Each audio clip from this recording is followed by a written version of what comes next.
Hey everybody, good evening. Hope everybody's doing well. Uh, how's everybody feeling about the material so far? I'm sure there's questions. I see homework coming in. So if you're doing okay, great. If not, get in touch with me. We'll see if we can help you out.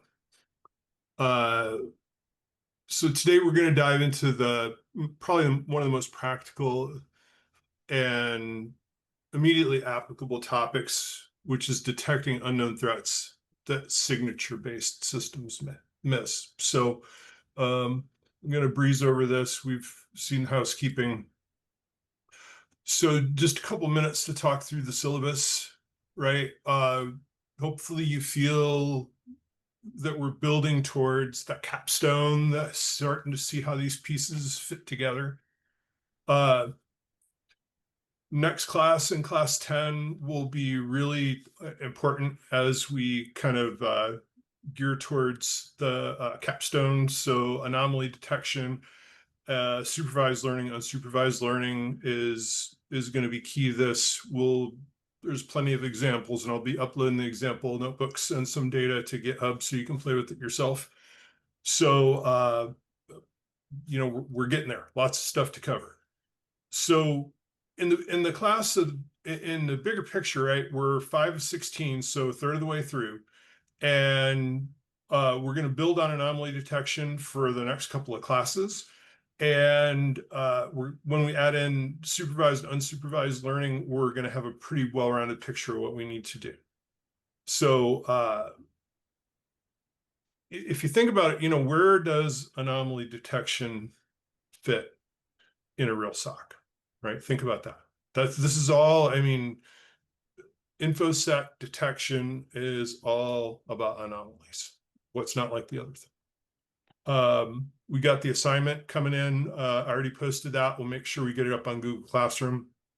Uh, this is going to be another 15 pointer. So we're kind of again building towards the capstone. All in one note is as you're doing the assignments, use the same notebook, keep building on the same notebook. That'd be great. Another thing that'd be helpful is if you could put your name in the title of your notebook, because I download them and I open each one. And if I want to go back and look at something, I sort of have to pick through them. So that would be super helpful. And again, I'm here because you're here. So I'm here to help you. If you got questions, ask. Uh, I want to make sure this is about learning. It's not about stress. We're covering a lot of stuff, but stay with it. I think everybody's progressing nicely and you're getting the content. And again, ask your LLM for help, right? LLM can write you a great guide that will help you through almost any topic. Okay, so here's our roadmap is we're going to talk through some concepts, algorithms.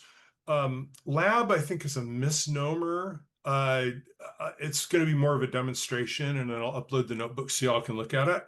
And then we'll talk about kind of where we're at, see if there's any challenges, and discuss next steps. As always, we'll be alternating between concepts and code and talking through and showing some of these examples. All right. So today we want to make sure we understand anomaly detection conceptually and what it means practically. We're going to talk about 3 different algorithms: k-means, isolation forest, and one class SVM. Remember, SVM means support vector machine. And then we'll talk about applying these to cybersecurity scenarios. And then we want to make sure that we're using our LLMs effectively to accelerate your coding. Again, the coding is the hard part, but it shouldn't be. The thing that you need to be tenacious about is sleuthing through your code, understanding how it works, and fixing problems. Because as you know, so far, you've probably run into it. LLMs make mistakes. You get results that you don't like. We're going to see some of that tonight. I didn't do a lot of tweaking on some of these demos, so there's some things I'll point out that you can fix if you so desire by going and picking through the code. And these are all skills that are going to be directly applicable to your job. The example tonight, we're using an actual PCAP file to look at some information, and it should be pretty interesting. So has anybody here worked with unsupervised learning before? maybe you did and you didn't know it. So a lot of people probably have exposure to it, but they haven't actually understood that they're working with it. So let's talk about anomaly detection real quick, right? Uh, there's a really simple question: is what makes something anomalous? When somebody says there's an anomaly, what do they mean? Sometimes you can look at something and see that it's anomalous. It doesn't look like the other things. Other times it's not quite as simple. Um, if you think about your day, you probably do things at certain times. You check email, you access certain website, you use applications. But at 3 a.m., if I saw your account login from a different country and you downloaded 10 gigs of data in the middle of the night, that's anomalous, right? That sticks up like a sore thumb. So from a cybersecurity perspective, anomaly detections are early warning for threats we've never seen before. Oh, that's interesting. I've never seen that. I'll talk through a practical example, not in this lesson, but when we get down the road a bit, about a compromise that I worked on that we discovered through anomaly detection. And it's kind of an interesting story. So if you have ever run across something that's anomalous, it kind of gets your blood pumping. It's like, oh, I've never seen that before. Oh, that's really weird, right? And you want to dig in and try and figure out what it is. But that's one anomaly. How do you find anomalies across, terabytes of logs and thousands of systems and things like that? You don't scale. So that one find that you had when you were hunting, how do we find many things that are possibly like that, right?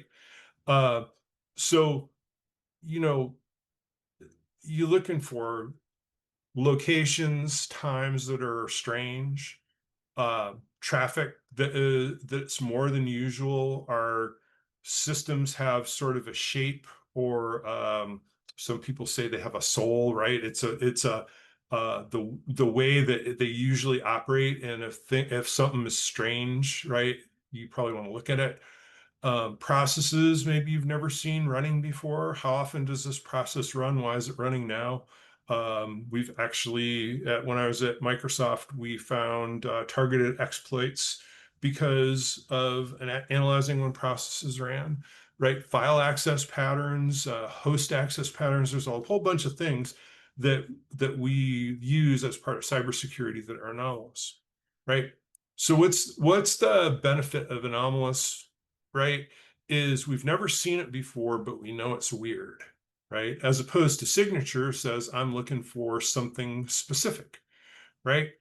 Have I seen this exact thing before versus does this behavior look normal? And that's where things are trending. And that's why this topic is so important, because anomaly detection is key to finding trouble, or it's signal towards there might be something we need to look into that we've never seen before.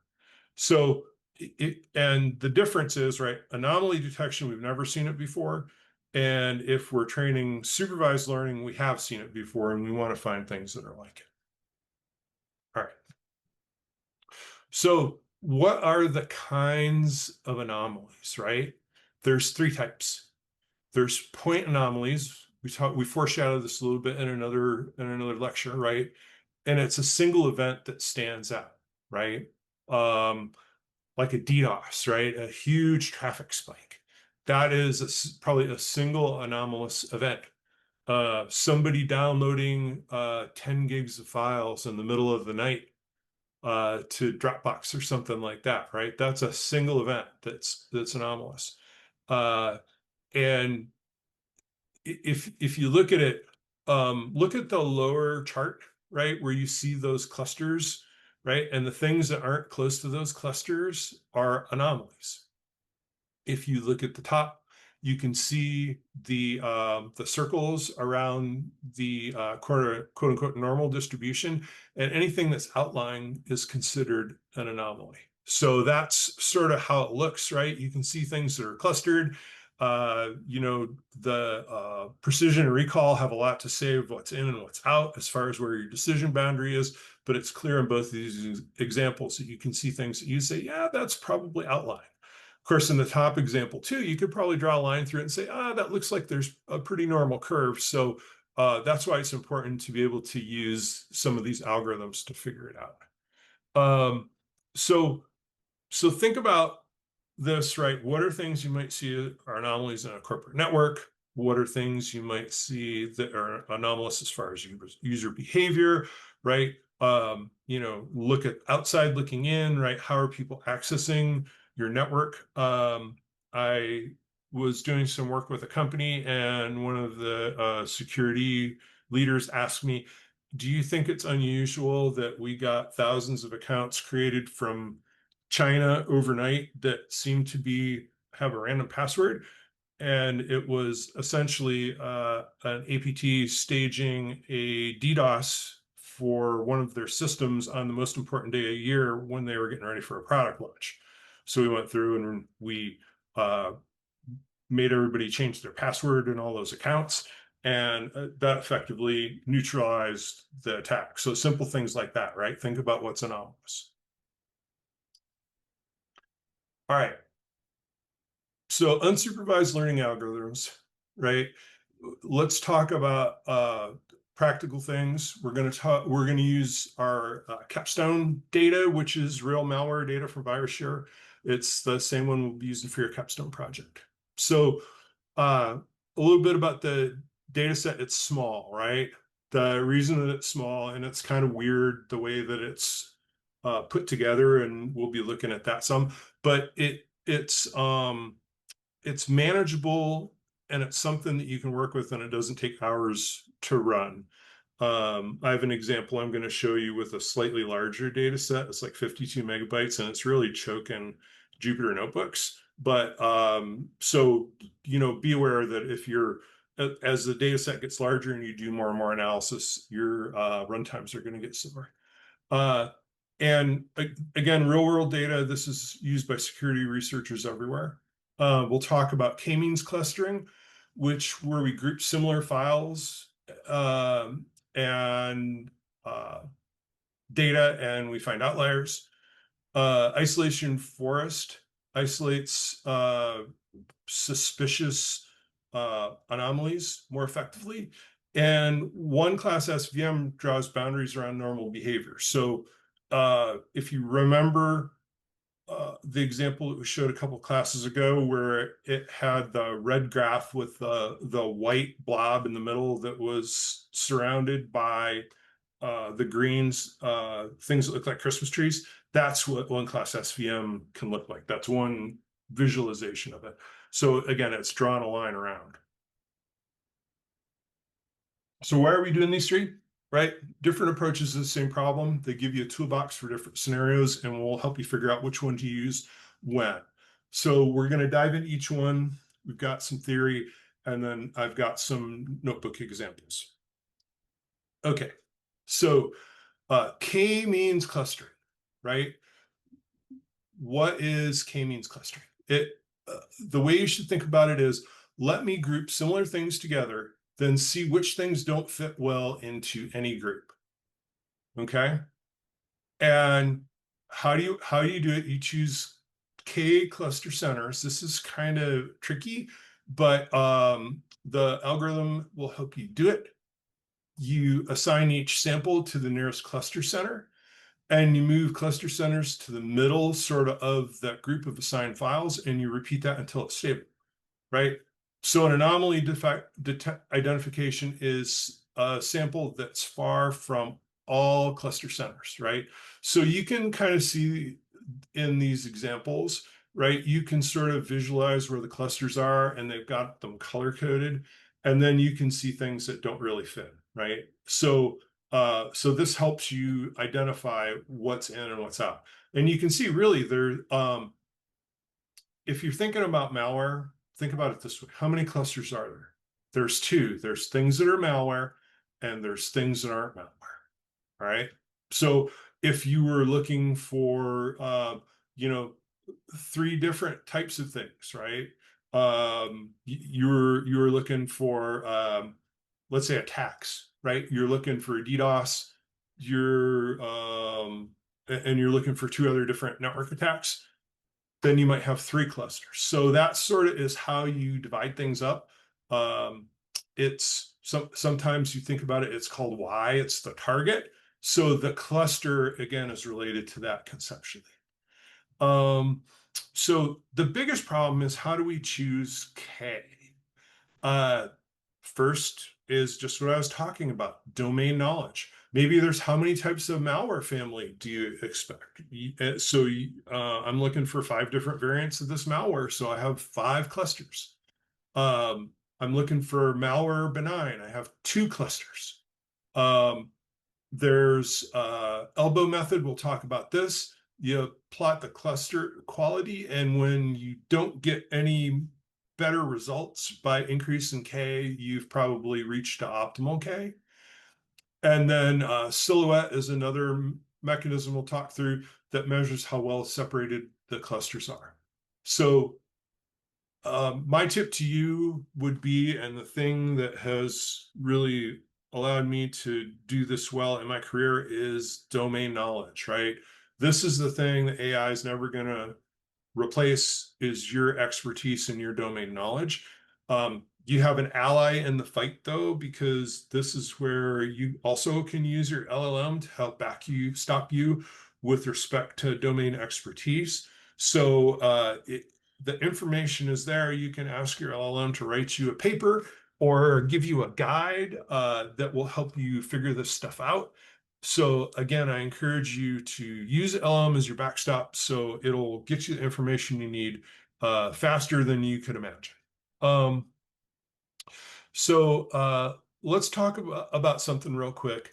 We talked about this before, and it's principal component analysis, PCA.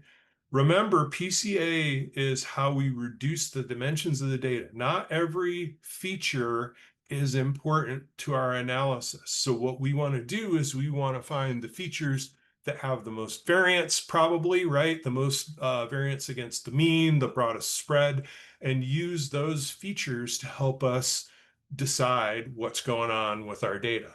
So PCA will help you find the principal components, right? The top 5, top 10, top 20 components that are essential, and it'll reduce things that are redundant or static, right?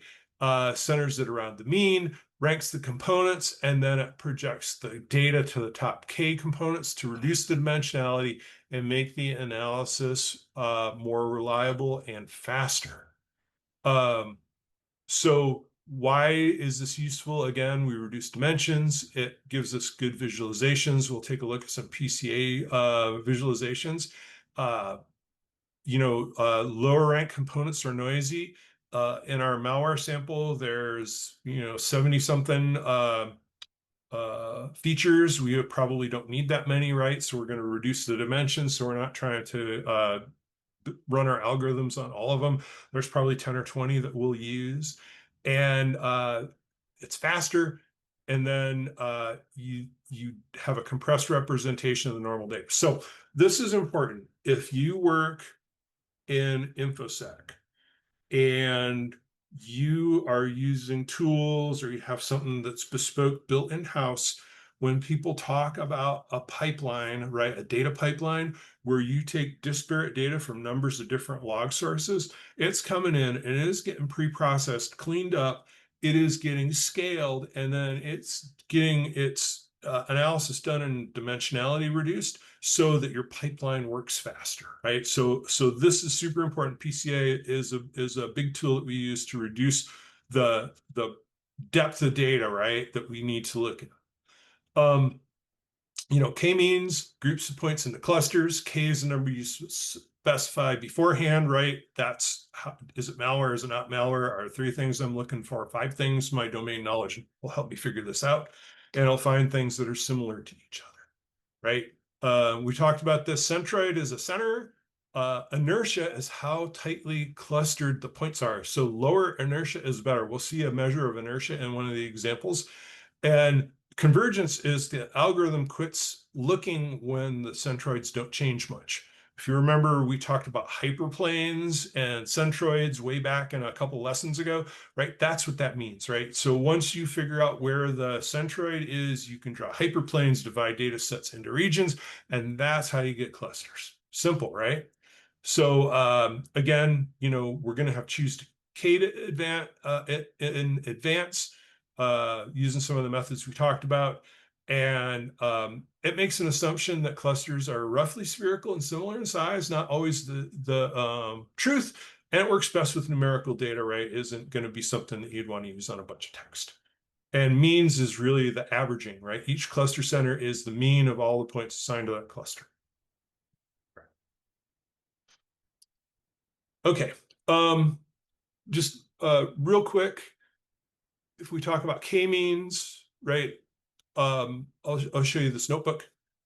And we did some analysis using some code.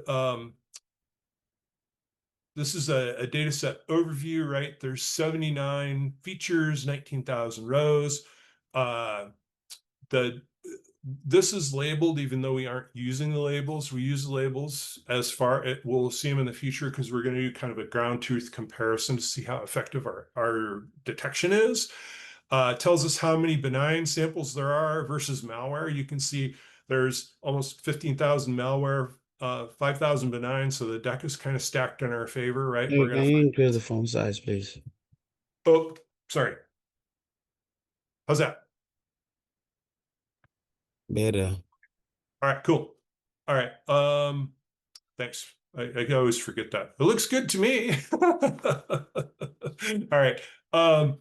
And it goes through and it does the pre-processing. Remember when we looked at inertia, right? Inertia, lower inertia is better than higher inertia. So you would see, K equals 6 has low inertia, K equals 2 has pretty low inertia. But this is sort of a bad use of elbow and silhouette because of the composition of the data set.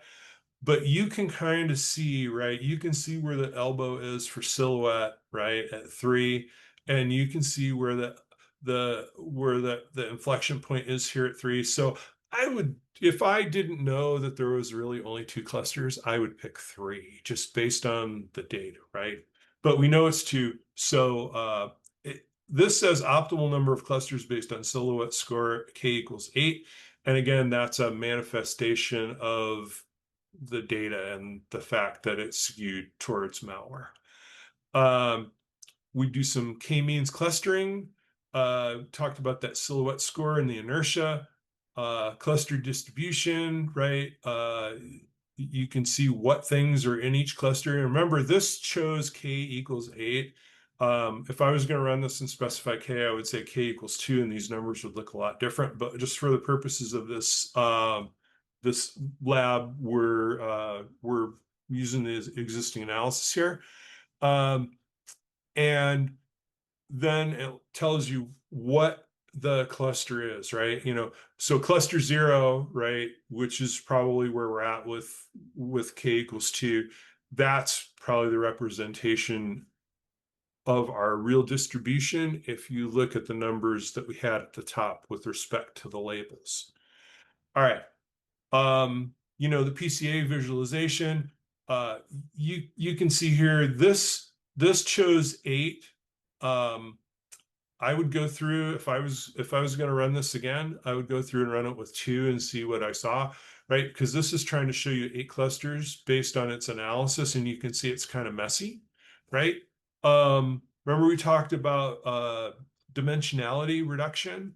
This is an example here, and it gives you the top 15 features by importance, which is the amount of variance that they have. Now, this is interesting. And when you look at this at first, you say there's something wrong. I only have data for these 3 bars. Well, this is because the scale of these is so much bigger, right? You would have to change the scale of the plot a lot, right, to get more information about these. But this, again, I think is a manifestation of the fact that the data set is skewed towards malware.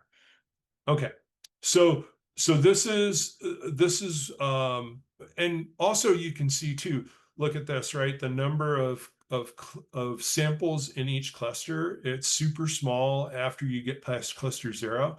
That tells you, right, something right there that it's probably not worth having this many clusters. So we could run this again. I'll leave that up to you, right? You can download the notebook, try setting k equals 2, see what the results are. I think you'll be surprised. Okay. So now we're going to talk about isolation forest, right? Um, Isolation forest, right, is it's easier to find anomalies than isolating normal points, right? So we look at things that don't match the other. This uses a tree-based structure, right? It's that big yes/no matrix we talked about earlier when we were talking about span, right? Anomalies are closer to the root of the tree, and which means they probably fall out faster. And this is one of the ensemble methods you have with scikit-learn. All right. So the logic is so think about this, right? Uh, if you want to find a person at a party, you might have to ask a lot of questions, right? But if you're looking for somebody who's in a clown costume, all you have to say is, "Hey, where's the clown?" Right? You don't have to say, "Well, my friend's wearing a blue shirt and glasses and has on brown slacks and is wearing a pair of Converse," right? And they're 6 foot tall. As opposed to my friend's wearing a clown costume, it's easy to say, "Oh, the clown's over there," right? Hopefully, nobody has a clown costume. Clowns are scary, but what isolation forest does is it uses these random decision trees, counts how many splits it takes to isolate each point in the tree, and the anomalies need fewer splits, right? They're closer to the tree root. And the normal points, because it's hard to tease them out because you have to ask a whole bunch of questions about them, they end up deeper in the tree. All right, so if you look at the visualization on the slide, right, especially down here in the right, you can see that normal samples are in blue, right? And they need more splits and they're deeper in the tree. And the anomalous files are red are isolated quickly, right? They're shallow. So that helps us draw a threshold line, right? You can see it's pretty clear here, right? The difference between the red and the blue. And that's where you would set the threshold. Now, notice this, right? Remember what we said about where anomalies are? Are they left or right of the mean, right? You look at these anomalies, they're all negative, right? Left of the mean. All of the normal samples are to the right of the mean. And again, this is skewed just based simply on the composition of the data set. And we just do that so we get better results. Now, confusion matrix, what does this confusion matrix say? Um, it says this kind of stinks at finding malware, right? It's really good at giving me false positives because if you look down here, I've got 10,848 things that I said were malware that aren't malware. So what does that mean with my ROC curve? Do you remember what we talked about the ROC curve? Right? The area under the curve is 0.331. So this is worse than just guessing, flipping a coin, right? And saying malware, not malware. Why is this? Again, probably the composition of the data set. We're going to look at this in a little bit more detail later on. But some of these results are less than stellar based simply on the composition of the data set. Now, this first distribution of anomaly scores, this line, you say, why is that line by itself off to the left? Well, what it's saying is it's showing you this point here at 0, 0 in the anomaly scores by sample. And it's saying that anything to the right of this, which is shown as negative, right? The anomaly score is in the anomaly space, right? So let's take a look at this for an example. So we did a similar kind of analysis. We loaded the data and explored it. We have the same shape, no missing values. This is the pre-processing. You're going to get sick of doing this over and over again, but it's important for step, right? It's selected 77 numeric features for analysis, right? What do you think it probably cut out? It cut out probably the name of the sample that has virus total in it because it has text data, and it probably dumped the malware column because it saw that that was labeled, right? So now we're going to talk about the tuning the isolation forest parameters, right? So this is the algorithm, the code goes through and does this. And what it's looking for is it's looking for the best F1 score, right? So you can see that some things don't change, right? This contamination level. My area under the curve doesn't change. My F1 score goes up. And so that would tell me that I would want to use my contamination as 0.3 or higher to get the best results, right? Because the F1 score is the highest, precision is good, recall isn't great, right? Because we had all those benign samples that got classified as malware, and it tells you approximately how many anomalies are worth 5,000, right? So again, that's kind of light because we know that the sample is heavy, so we'd have to figure out why, right? So that answers that question.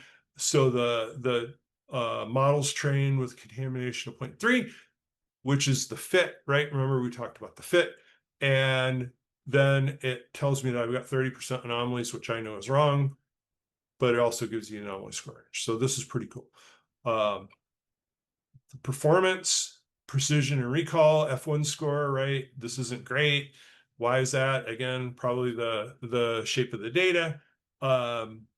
It gives me the accuracy, confusion matrix. We looked at this already. Area under the curve, which tells me how is that my algorithm is worse than guessing. So it's not a great algorithm. But for the purposes of this discussion, it gives you that information. So we created some visualizations from this. Uh, we looked at feature importance, right? What are the top 20 features most correlated with anomaly detection? So of anomalies, right, these are the top 20 features that we found in anomalous samples. Gives me identifies the top anomalies, right? Tells me what sample they're in. We'll see this again here in a little bit. Tells me the composition, malware and benign. This is more like probably what I would think just based looking at the statistics of the file. So I can apply some expert judgment, say maybe it's not so bad. And then it gives me the detection summary here. So this is kind of cool. You can adapt this if you want to look at different kinds of files, but this basically the key is, right, that identify samples with unusual feature combinations, right, where we talk about feature importance and correlation. And a lower score is a higher likelihood of being anomalous. And this is effective for detecting new and unknown malware.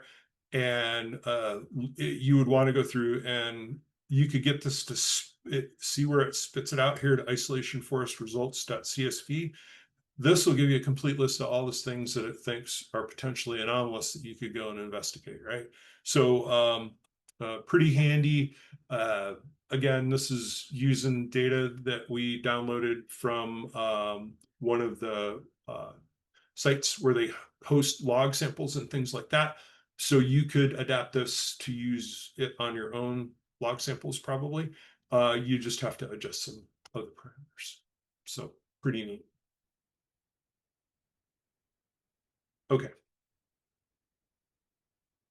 So we looked at this already. This is kind of the detection summary for isolation forest. We ended up using, there's 19,000 samples, right? That's the number of rows. The contamination, remember how we got that? We're expecting 30% anomalies. And we found exactly 30%, which is kind of scary, right? I would say something's wrong if I find exactly what I predicted to find. And then we got our performance metrics, right? Area under the curve. You've heard my dubious thoughts around that, right? It's less likely than a coin flip, but I think that there's more to this, right, that you would want to look into. Says precision, right? Evaluated of all the things it flagged as anomalous, 64% are actually malware, right? So that means you have a fairly high false positive rate. So you would want to tune that, right? And your confusion matrix should show as you tune how this improves, right? Recall says we catch at 0.257, says you catch 26% of actual malware. And F1 score 0.366, less than 0.5. So you'd have some more work to do around this. So um, the ROC area under the curve of 0.331, you want greater than 0.5, ideally 0.7. This might indicate our normal assumption is wrong, right? So we need to go back maybe and tune some hyperparameters and run this again. Uh, it's precise, so it's low false positives, but it has low recall. It misses some, which is a potential risk. And then I guess the question is, what's worse, false positives or missing some malware? Right? You have to decide whether a lot of times is it worth me looking at more false positives to catch the true positives? And you have to weigh that in the balance of how much human resource you have. Not everything can be chased or should be chased. So would you rather catch 100% of threats or investigate 1,000 false alarms, or catch 26% of threats with manageable false alarms, right?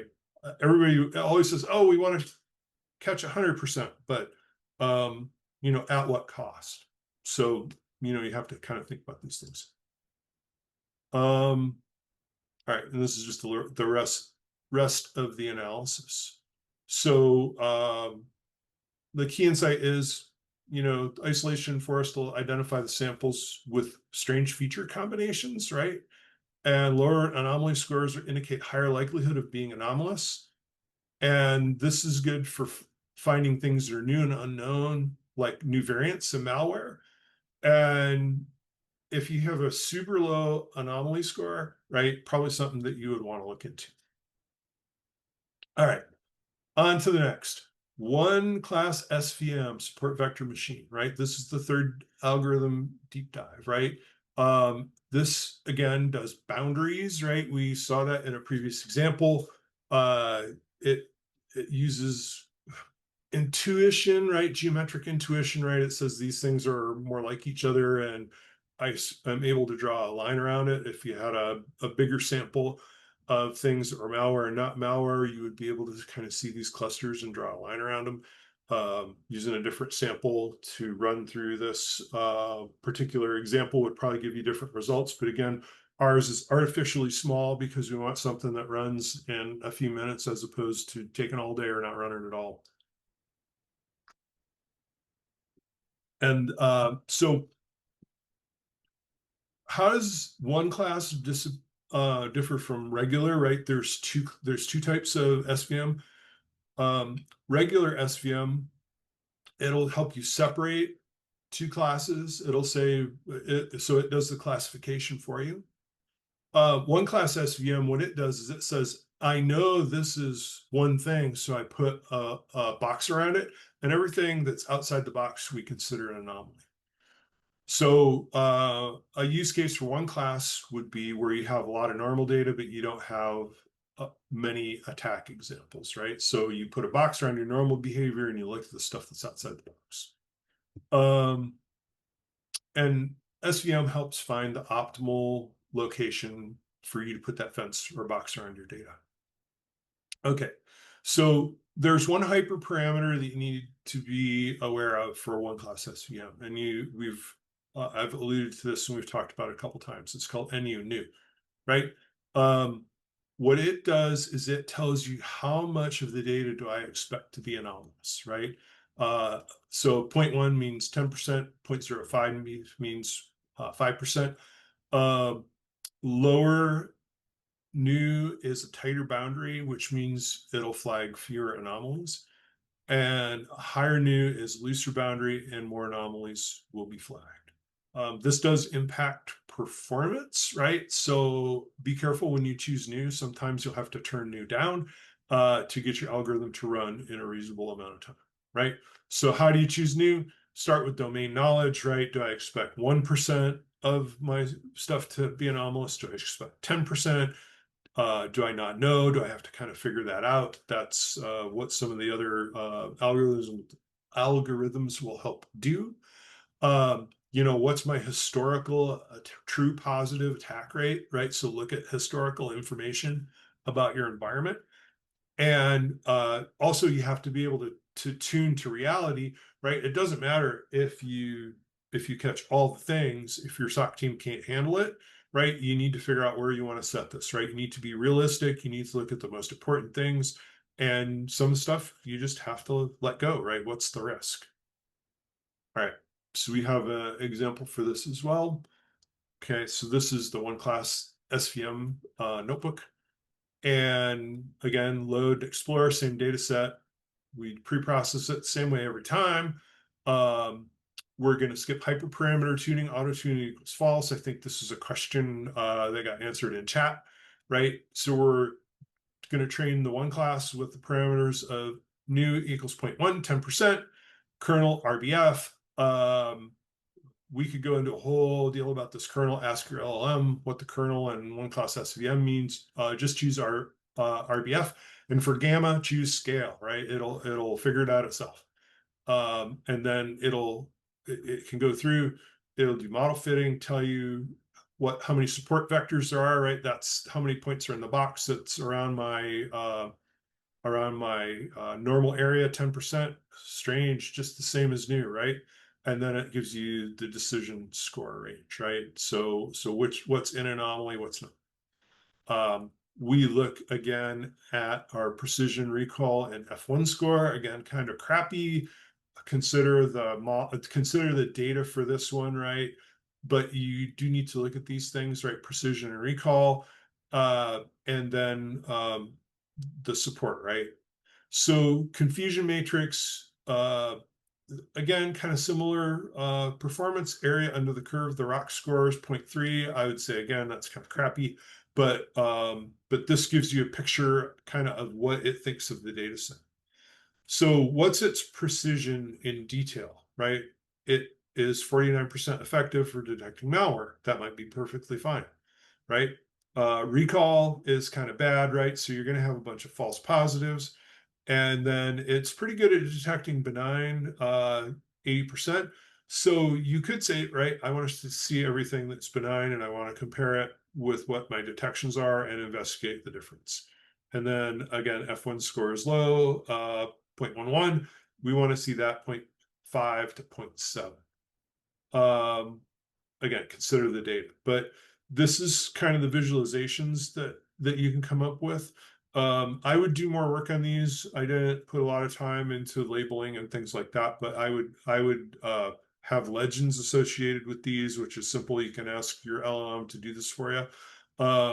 It could tell you what the primary component is. I think I have a version of this somewhere where I have the primary component, which is the feature called out, as opposed to PC1, PC2. That's just in the plotting code. If you want to go mess with that, you can't even see normal. It's buried under this point where all the anomalies are clustered, which is kind of what we saw with the rest of our samples.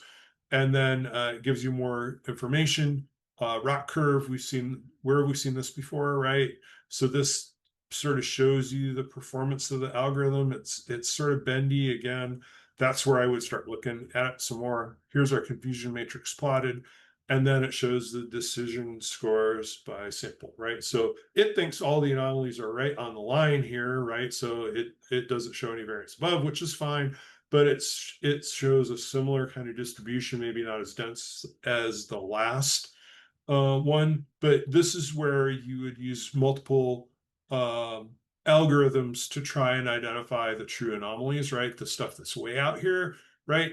Because you would want to look at that more because of the distance it is from what's normal. Again, we look at feature importance.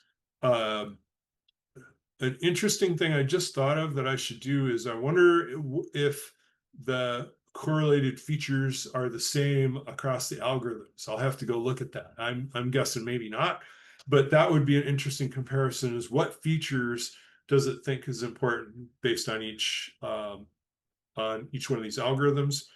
Uh, Again, it gives you the top anomaly analysis, kind of output them. what I would do is I take the output of all these uh, different algorithms, and I would build a tool, and I'm going to kind of show you this in a minute, where I compare all these things. And if all three algorithms say that something is potentially anomalous, I would want to look at that, right? So that agreement between them is kind of interesting.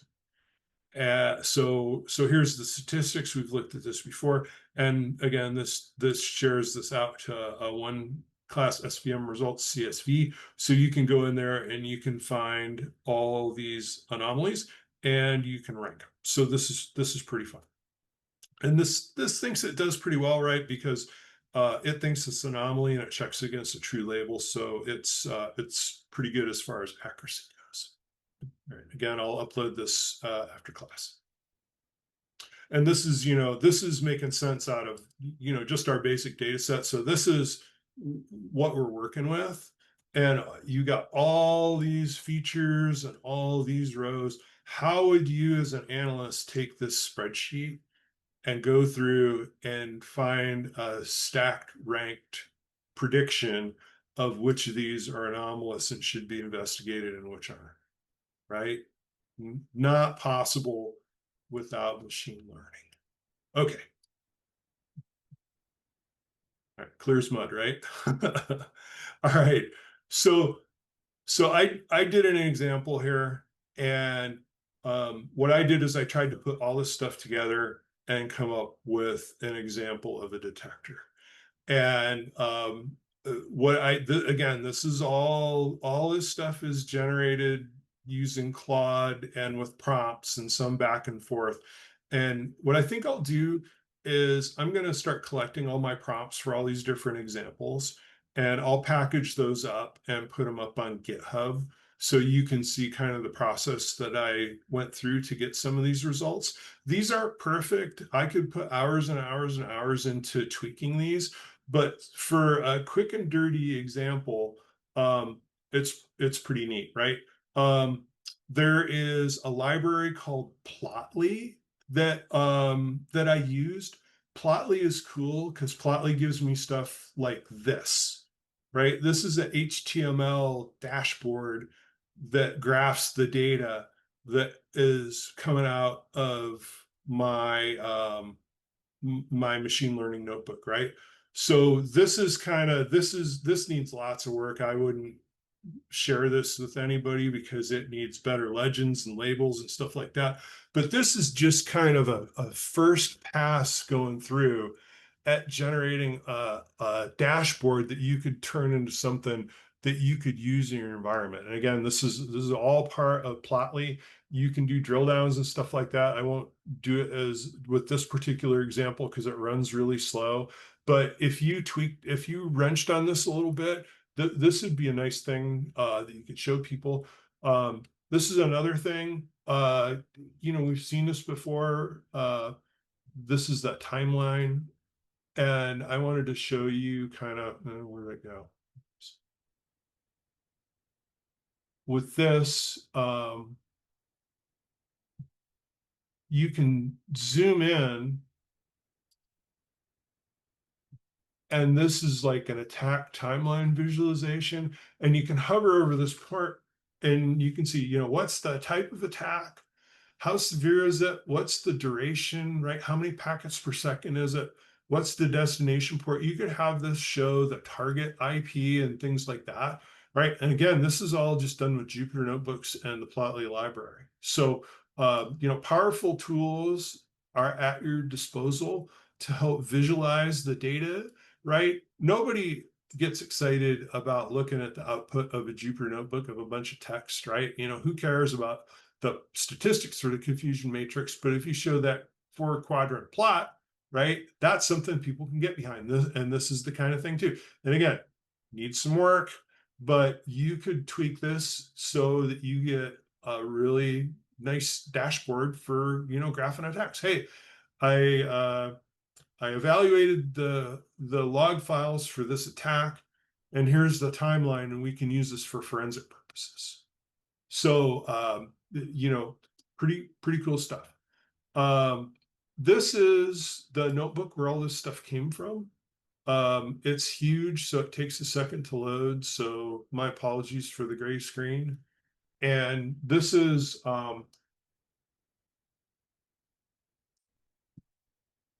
essentially a comprehensive analysis of of a web attack. Uh-oh.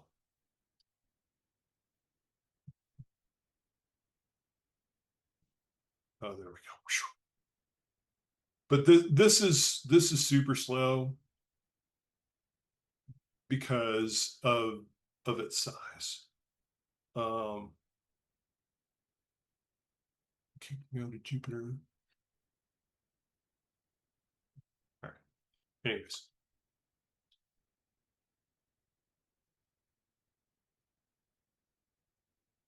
so again, tell me when you get sick of seeing this, right? Much bigger data set, right? This is I'll upload this file. It's about a 52 megabyte file. Or I can just send you a link to where it's at. I'll do both. But this is some open source training data, right? And it shows you, right, the different types of attacks that it picked out. And shows you how many are benign, the number of attacks. This is probably more realistic, right? You would see in a data set, you wouldn't see the large scale like we have for the malware CSV for the Capstone project. Um, this actually found some missing data, so that's pretty cool, right? Our sample doesn't really have any missing data. This is a real log file, has missing data. It did some feature reduction, right? So there's 10 constant features, don't know what they were, not going to look at it. And then it finally shows me, right? I got 170,000 rows with 68 features. And that's what I'm going to start with, right? So I went from 79 to 60, same number of rows, right? So skewedness and kurtosis, right? Remember when we talked about that? It's skewed as it's imbalanced, and kurtosis means it has a weird shape. It's not a normal looking bell curve, and it tells you what those are. Now, those are probably, if you've got skewed features and kurtosis and features with high kurtosis, those are probably things that I would want to correlate to see if they lead to anomalies, right? Uh, Again, so I ran isolation forest. My contamination is 0.1. Remember, 0.1 is 10%, are anomalous. Elliptic envelope is a different algorithm. We'll talk about that in the future, right? Same contamination. DB scan, we'll talk about that again in the future. And then one class SVM, NU, right? So contamination, 0.1, NU, 0.1 says I expect 10% of my samples to be anomalous. And do I get 10%? What did I start with? 180,000. I've got 13,000, pretty close, right? And then the ensemble prediction, do you remember when I was sort of foreshadowing this? Gee, what if all these algorithms kind of work together, right? It says I've got 15,000 anomalies, right? And that's even closer to my 10%. So I'm doing pretty good. So I wanted to look at ground truth, right? What's benign? What is the difference in scale? So look at this. How do you find this without machine learning? This is a needle in a haystack, right? If I open a log file and Splunk or something like that and start slicing and dicing, how do I tease out these small number of attacks, right? Using normal methods, right? Using your eyes and your domain knowledge, right? It's almost impossible. Does a signature-based system tease these out? Probably not, right? So you can do this independent analysis and find this stuff. Again, this is what I was alluding to, right? These labels suck. Frankly, I didn't take the time to adjust them, right? But you wouldn't want to have all these labels stacked on top of each other. So you'd say, hey, LLM, I'm going to go take this chunk of code where I do this visualization. Can you write this so the labels don't stack up, right? So going up and looking in the code. Oh, this code, by the way, this is ridiculous. I did this with the LLM probably in 2 hours, and it's like 2,500 lines of code. Has anybody ever written 2,500 lines of code in 2 hours? I never have. So if you have, I bow down to you. So then we talk about the label summary, right? Overall statistics. We know what the attacks are in benign, right? Because we got backup. This is labeled, fortunately. But if I go through and I do the analysis, right, I am able to come up with the results. Now, again, this is interesting. This is Plotly. Plotly does this for me, right? It gives me these dashboards and it can offload them as the ground truth labels HTML. I didn't open this one up. Not as exciting, but this is an example again of some of the things that you can do with these open source libraries. And then it gives you the comprehensive report. This is where the rubber meets the road, right? It talks about all these different methods. And we've got isolation forest and one class SVM. We didn't do k-means for this particular one, just because I didn't. And then this is sort of what it spits out, right? And it tells you what the ground truth is, and then it shows me what do I think the anomalous um, events are. Now, one thing that you'll notice, right, with my actual true labels, I have a lot less than 16, 17, 18,000, right? It's getting close to that 10%.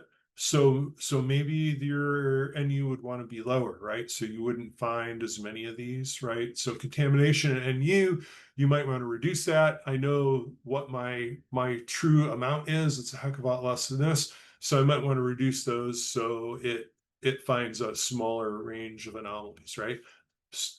And this is how you prevent alert fatigue and false positives. So, hopefully useful.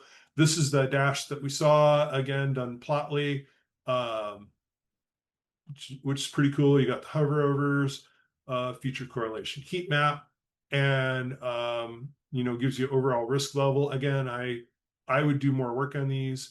I'm not sure I believe any of this, but this is the process, right? You generate some code, you look at the results, and then you have to go back and tweak it. Jose? Yeah, the question about like how do we determine like you were mentioning that you ran some of these different algorithms on the same malware set that we're using for our homework, and you Yep. got like pretty low F1 scores. How do we know if that's like because our tuning is off versus like do we just have a smaller sample size or like could it be better with a bigger sample size? Is that what happened with this example that you're showing?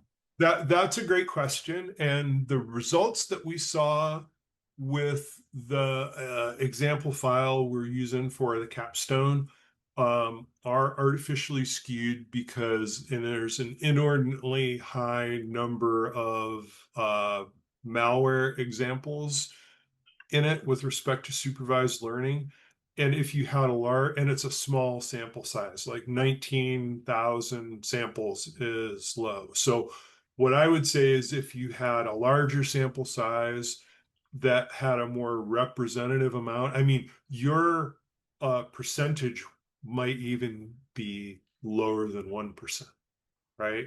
So, that's where you would have to go through and tune it. I think that the if you went back to the beginning and you just did some basic mean, median, and mode analysis on um, on the malwares.csv, right, you would probably see that that data set is skewed towards malware. You could just do that by looking at the label, right? So I guess the answer to your question is if I was doing unsupervised learning, I would not expect there to be 10%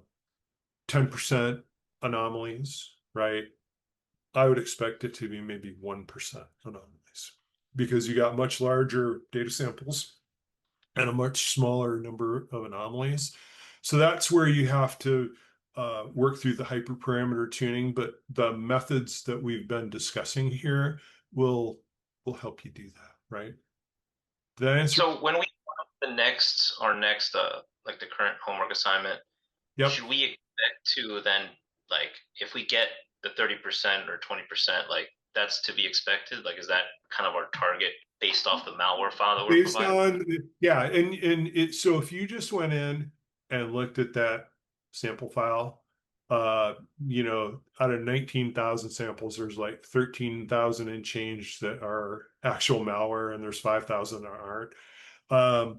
One thing that maybe I'll do is let me go see if I can find a bigger file. I just picked that one because it was small and it had lots of malware in it. But I might be able to find a more balanced or realistic sample that once we train the model using the malwares.csv, we could run another file through and see what the realistic results would be. So I'll work on that. But it's a great observation and a great comment. Okay. Yeah, I just want to make sure, like, as we're doing the next homework, like that we don't get freaked out if we get Yeah, these. don't get freaked out. I think that's a good way to characterize it. So let's look at this. This is a more realistic. This is actually probably skewed more towards more actual attacks than I would expect to see in the log sample of this size in an actual environment. But you can see that this is, you know, it's a small percentage, right? There's only a couple thousand attack examples out of 168,000 samples. So I didn't really think that through when I picked that malware CSV. I just figured I wanted to get something malware heavy so your algorithm could find it. But I'll find another file that we can run on a trained algorithm that we can use to validate that, because I was thinking the same thing today as I was going through and looking at the malwares.csv. So good observation. But don't get Okay. freaked out as we're doing it for malware CSV. And you know, maybe I can find a more balanced file. But I sort of erred on the side of I want to have a lot of malware and not a lot of not malware. And maybe I was too far in one direction. But you would see that, right? It just doing the basic statistics at the beginning as you're going through doing data pre-processing. But it's definitely something, again, it's not a normal file. It's not that big, has a lot of malware in it, and it doesn't have as many benign samples. But if you look at this, look at benign compared to anomalies, right? This is more like what you would see in the real world, probably less than this. So you could look at files and files and files and not find a lot of anomalies. Now, the thing is, right, is you're going to train your model using a sample, and then you're going to run, you know, a pipeline of data through it to try and find things, right? So your algorithm is going to be working a long time on some of this, because once you get to the point where it's unsupervised and it's real data, your detection percentage is probably going to be super low. Does that make sense? Yeah. Okay. Thanks. All right, cool. Diraj? Good evening. Uh, I had a question about the k-means. Uh, like if an unsupervised data set is being given and we want to run the k-means clustering, how can we determine what could be the best magic number out there for the k? Um, I think the biggest way, the thing I usually do when I pick K is I try and figure out what am I looking for, right? How many classes am I expecting, right? Okay. So with k-means, I'm expecting two classes, benign and malware. But if I had benign, malware, and something else, right, I would have my k would be 3. So a lot of times, intuitively, you can run k-means, and then if you plot it, you'll look at it and you'll say, well, it looks like another cluster. Maybe I need to run k3.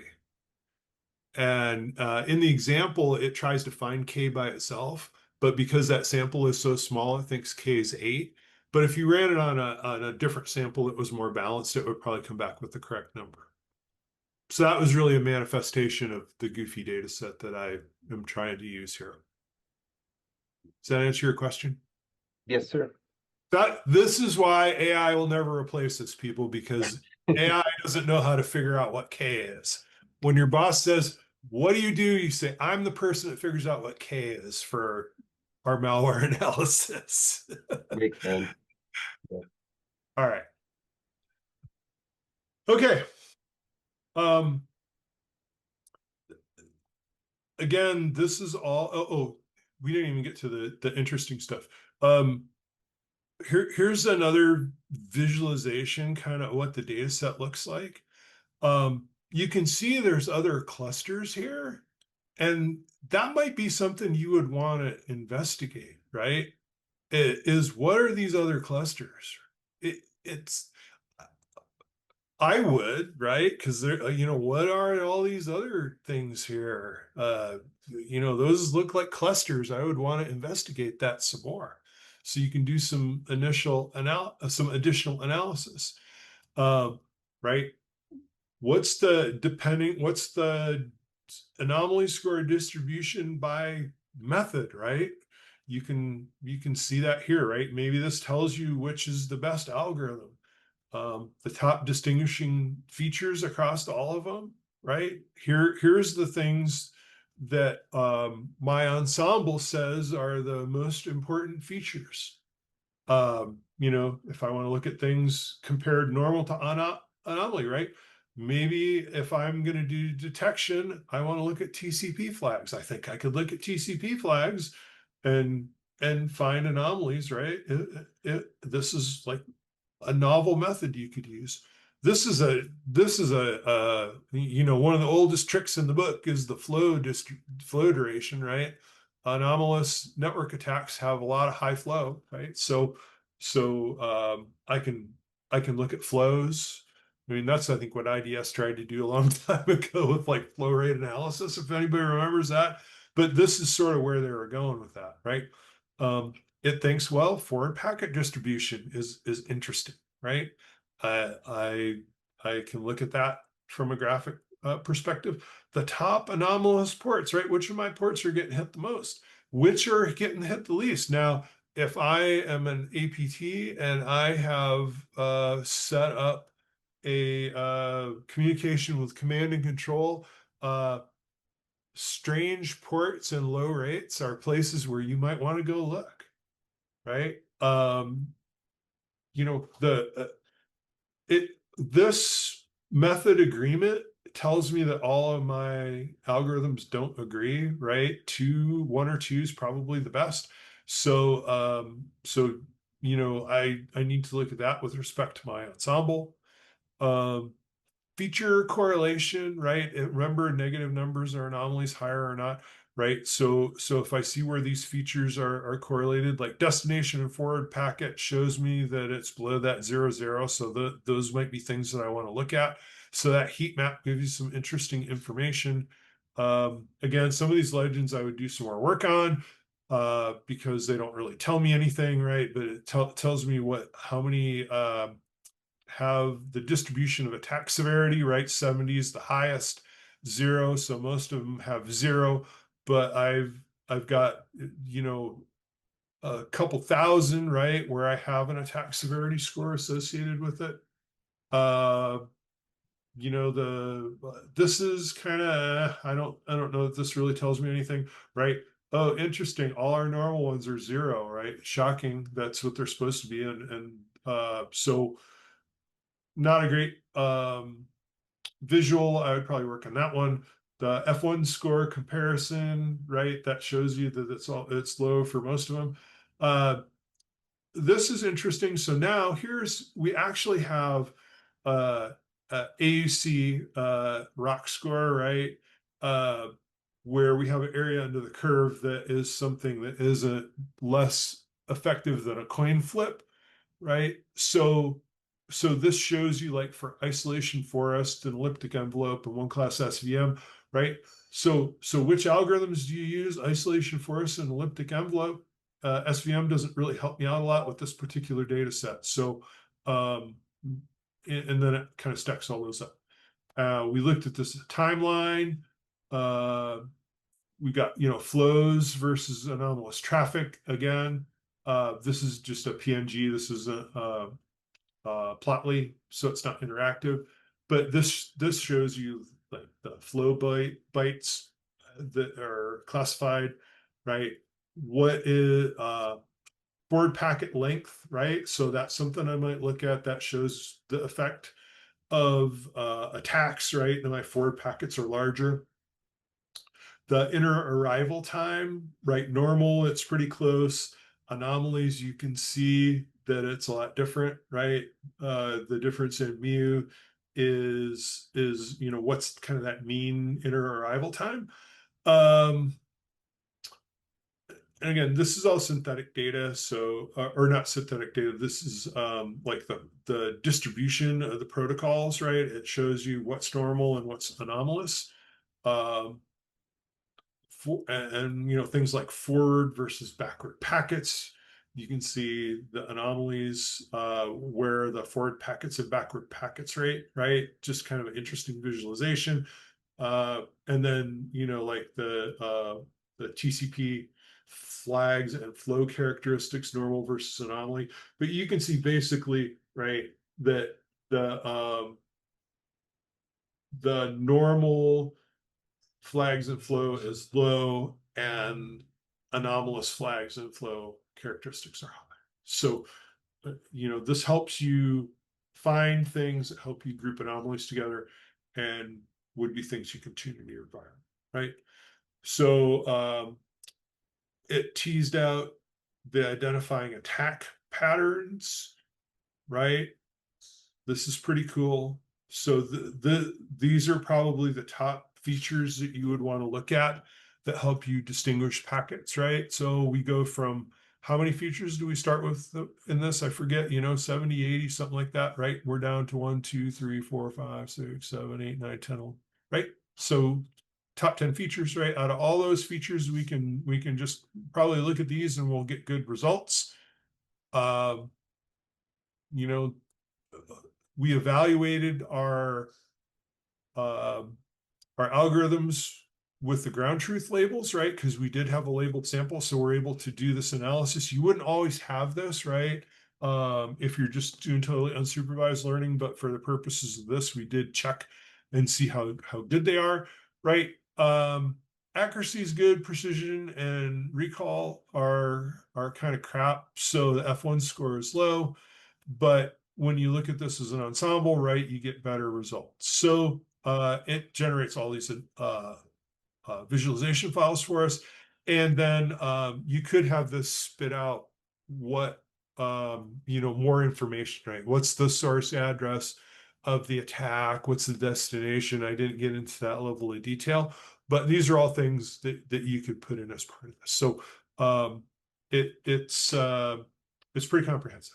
So again, that's my science project for this class, right? All right. So what's this all mean? Right?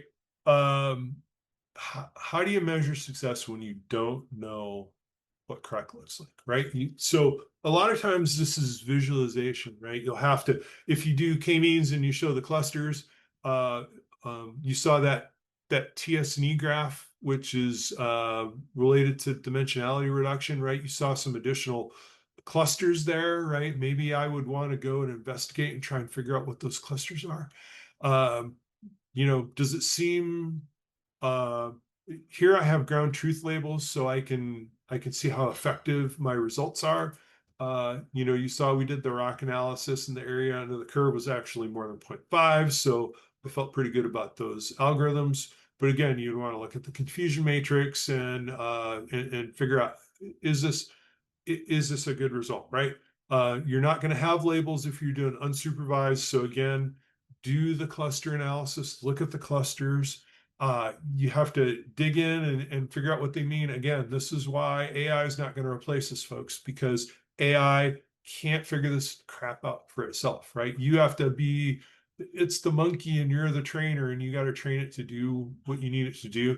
And a lot of that is by inspection, right? Hey, generate me this output. And I look at it, it's like, I don't like this, or, oh, I don't believe this. You need to dig into the results. It's like back in the day when people used to say, "Oh, Wikipedia is an authoritative source." It's not, right? You need to look and make sure that everything, I had a college professor that said everything needs to tick and tie, right? It needs to add up in a column and it needs to add up in a row for it to make sense. And that's where you as a subject matter expert are going to be invaluable. So, right. So you're the expert to do validation, um, you know, do stability across runs, right? Do I keep getting the same results? Do I get different results if I change hyperparameters? Um, you know, what's what's the business impact of this information, right? If I have a higher false positive rate, do I have enough SOC analysts to go through and look at this, right? I say I want to have 100% accuracy. What does that actually mean? Does that mean I'm going to look at 10,000 false positives for every 10 positives, right? Is that where you want to be? So think about that. And then also too, you can use synthetic data and create anomalies. And this is an interesting tactic. So you can take your actual data and create synthetic anomalies.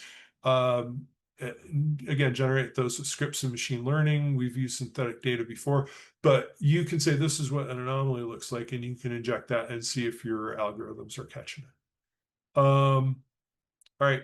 So this, again, this is my pitch to you. This is why you won't be replaced by AI. Uh, in anomaly detection, guess what? It's not science. A lot of times it's art, right? I can do this stuff because I've been doing it for 40 years and I can kind of look at it and figure out which way to go. I can tell an LLM what changes I want to make. I can dive into the code. I can change things. I can fix problems. That's the mindset you have to have, right? Because if you just ask an LLM to generate something for you, it's probably not going to work or you're not going to get the results you want. So don't be afraid to take your code, refine it, run it, ask your LLM to do different things with it, right? Understand what the hyperparameters are, figure out ways to tune those to get better results, and then use your domain knowledge with respect to how some of these are set up, right? Basically, what I did for that last example was I had a subset of that data that I called a tester file, and I just pulled out like an even number of anomalies and non-anomalies. I fed it to LLM and I said, "Hey, create an attack detector for this." And we went a bunch of rounds before I got what I wanted, before I got to my 2,500 lines of code. But it did pretty much what I wanted to, right? And I would go through and I would tune the visual appeal of some of this stuff to get it a little bit better. But again, the results seem reasonable. So, all right. So last but not least, let's talk about algorithm trade-offs, right? So here's kind of the down to the brass tacks. K-means is simple and fast. The downside is that you need to choose K. K is again are the number of classes that you have, right? This is we want malware, we want not malware. And it's best when you know what the cluster structure is. Isolation force is good because it scales. You can use it on larger data sets. The con is it's kind of a black box. You feed it the data and it spits out results, right? The best use is if you have highly dimensional data, like lots of features, right? Right, those dimensions are features, and it will give you better results. One class SVM is good because you can choose new, right? And you can figure out, right, what percentage of things do I expect to be normal and abnormal, and it helps you define those boundaries. The cons are, right, it's sensitive to hyperparameters. If you choose the wrong NU for something you're running one class SVM on, stand by. I had something that if I ran it one way, like with 0.2, it took 8 hours, and if I ran it with 0.05, it took 30 minutes. So the best use case there is when you have complex decision boundaries, right? You don't really know where you want to say something's in and out. Okay, so that's all I got. See, I finished almost before the end of our whole time together. All right, so so the wrap up is, right, the key takeaway is anomaly detections finds unknown threats, right? So this would help you find something that's a 0-day, something that's new, right? So what's the message here? You always want to be looking at your data and you want to say, this is normal, kind of like one class SVM. Anything that's not normal, tell me about it and I'll figure out what I want to do with it. Or maybe I use an ensemble method where I have multiple algorithms that look at it and help classify and identify what those things are, right? Because you can have anomalies and those anomalies fall into classes, and you can see that by looking at visualizations like one of the first slides we showed. And you can clearly see, right, what's anomalous and what's not, and you can dig into that, right? Three different approaches give you options for the different scenarios. Evaluation, to Jose's question, is it's difficult. It's a challenge, but it's not impossible, right? This is the more art than science. You just have to play with it.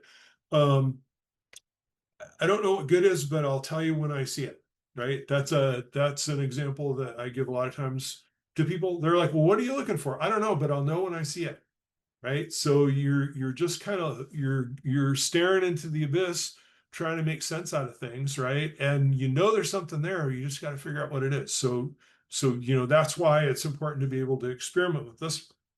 Now that you have your own code and you're not stuck in a platform, you can use some of these approaches. Tutu, your question? Yeah, I tried to get the same graphs and visualizations that you have from the malware data set for the last project. And it didn't really exactly give me, like, it didn't really exactly work. And I did prompt the LLM to, you know, send back results to give me the results in a visual, a graph, or a visualize, something visual. I prompted it to give me a visual graph, and I didn't quite get that. I still got an error message. But when I removed that prompt, and I didn't ask it to give me visualization, then I was able to get a good response from the LLM. So my question to you is, how are you getting all these pie charts, these histograms, these graphs? How exactly are you getting them? I mean, they look really good. But how are you getting them? So if I was to present something to the stakeholders, Yep. and I wanted to add something visual, because I know stakeholders, they like visuals. Yep. I don't have the time to design. I don't want to do Microsoft Visio and design. Oh yeah, I hear you. You're speaking my language. I hate doing that stuff too. That sucks up so much time. I will share my Claude prompts with you. And what I basically did is I went through and I did the analysis, and then I asked it very specifically to do visualizations for the different components of it, and I asked it to give me a dashboard. So, components, each right. section of the prompt. Right. So what I asked it to do is, give me visualizations for isolation forest and give me visualizations for one class SVM. Then I asked it to do a timeline and a dashboard. And and again, this is the more art than science part of it. So what I'll do is I will share my prompts. I'll share the whole Claude chat with you for that particular example. And Share it. it was kind of a twisty path, I'll tell you that, right? But it's just one of those things. Now, error messages, this is the secret sauce with LLM, right? When it gives you code and it comes back and gives you an error message, give it back the error message and say, when I ran that code, I got this error message, and it'll say, oh, gee, I see what the problem is. I did something dumb. There's a incorrect parameter, or I'm using a variable that's not initialized and things like that. Some of it is hacking, right? So I go in and hack that Python, right? And kind of make it do what I want to do. I actually went through in that particular one, I was having problems with visualizations, and it added a whole bunch of troubleshooting stuff where I was able to kind of go through and visualization by visualization look at the parameters and stuff. And there's a lot of work left to do in that, but you can see that like the possibility of a couple hours of work of being able to get something like that is phenomenal. So I share your desire to do that, and I will share out the prompts for that particular example so you can see kind of how I got there. Okay, but great question. All right, Andrew.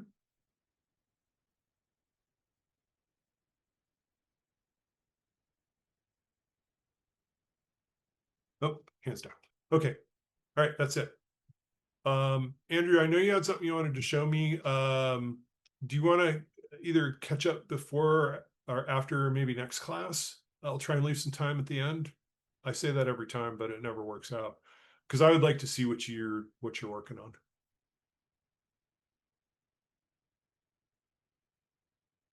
All right. Okay. All right. So the assignment,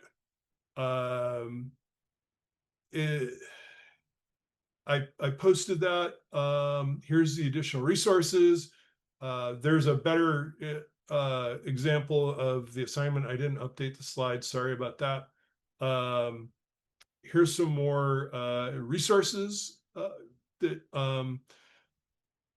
the IBM machine learning for anomaly detection is pretty good. Scikit-learn is for if you have a PhD in data science, it's probably better. I like the CrowdStrike article there about anomaly detection and cybersecurity. That's pretty interesting. So you might want to take a look at that. Tyson, question? Yeah, it's just like a basic question. I'm like kind of new to a lot of this. So Claude in a different project, it spit out what it calls an artifact, which was like a web interface where you can kind of load the file and train the model. Yep. So that's where I'm confused. When we create this code, or when Claude creates this code and we train our data set on it in Jupyter, is that the model? And then if you continue to train data, how does it learn? What's the machine learning aspect of that? Well, think about how we've talked about using data, right? You have your data set and you split it up. You have your training, you have your testing data set, right? So as you go, though, you need to keep monitoring and refining your model. So it doesn't automatically tune itself if that's your question. So if you create a model and you're happy with it and you save it, that's the model that you're always going to use. But you need to continually evaluate that. So when you're looking at things like precision and recall and your F1 score, right? That's whatever you get when you train your model is what you get going forward unless you retrain your model. Does that make sense? Okay, yeah. So if there was like a web interface and people keep loading data, then it's up to like a person on the back end to kind of be looking at Yes. how the accuracy scores and things like that. Yes. And that's one thing, like some of those web interfaces that spits out, you want to make sure that it for whatever they're looking at that it shows them the precision and recall and stuff like that. But that's going to be whatever it is when you train the model. Right. So Okay. So if you're, we like to see that F1 score higher, right? If it's less than 0.5, again, it's just the same as guessing. So that's that kind of that diagonal line that we see in some of those rock analysis, right? So the area under the curve is the important thing, right? That's you want to see it better than 0.5, right? Because it's better in guessing. But if it's less than 0.5 and you look at it, it's like, okay, what do I need to tune as far as a hyperparameter or something else to get my my rock score up? Does that make sense? Yeah, I think so. Yeah, that Okay. helps. Thanks a lot. I Yeah, appreciate it. yeah, you bet. Okay. All right. One more question. Tutu, did you have another question or your hand still up? Yeah, I have another question. So between CrowdStrike and Darktrace, which tool do you feel it's best for detecting anomalies and scanning network and I like CrowdStrike because I know the CrowdStrike guys. All right. I don't know the Dark Trace guys.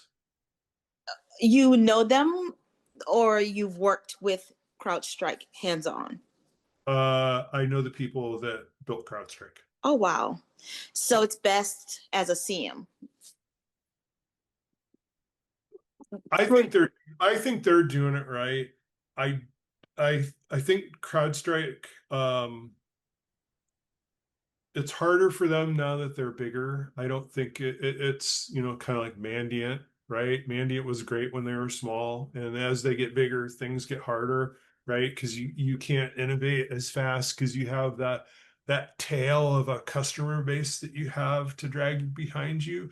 But I think that CrowdStrike, they've got smart engineers and are doing things the right And way. they've incorporated AI as well and Yes, machine learning in there. everybody is using it, right? They were using it even when they didn't know they were using it. Not just CrowdStrike, but a lot of people. Mm. I mean,